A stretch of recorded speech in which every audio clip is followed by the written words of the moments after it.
High high high high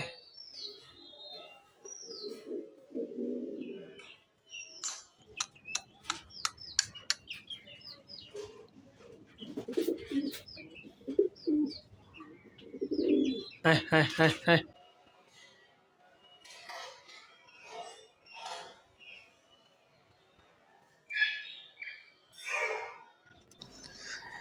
আসসালামু আলাইকুম সবাইকে। আশা করি সবাই ভালো আছেন। তো আমার হাতে এই যে মুরগিটা দেখতেছেন, এটা একটা ফার্মি মুরগির বাচ্চা। এটা অনেকদিন যাবত আমার কাছে ছিল। অনেকদিন যাবত বলতে এটা কিনে আনি নাই। এটা দেশি ডিম থেকে ফুটানো হয়েছে। দেশি মুরগির এই উমে দেওয়ার পর এটা ফুটছে। তো এই বাচ্চাটা ছোটকাল থেকে আমার কাছে ছিল, আমার এই ছোট্ট এই খামারে। তো ওকে নিজ হাতে খাওয়াইতাম, খাওয়াতে খাওয়াতে এখন ও আমার কথা শুনে ও ডাক দিলে চলে আসে আমার হাতে। যেটা মানুষ সবসময় কবুতর দিয়ে করে, বাট এটা সচরাচর হয় না। আর পাশাপাশি আমার কাছে আরও কিছু দেশি মুরগি আছে।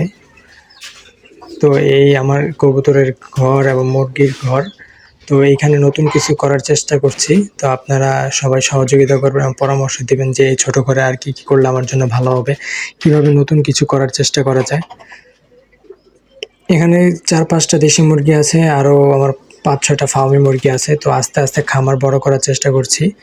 তো খামারে নতুন নতুন কী কী পাখি আনা যায় এবং কী কী পাখি আনবো আমরা সবাই আপনাকে আপডেট দিব, এবং কীভাবে কী করলে ভালো হয় সব সহযোগিতা করবেন। তো সবাই ভালো থাকবেন, সুস্থ থাকবেন। আল্লাহ হাফেজ।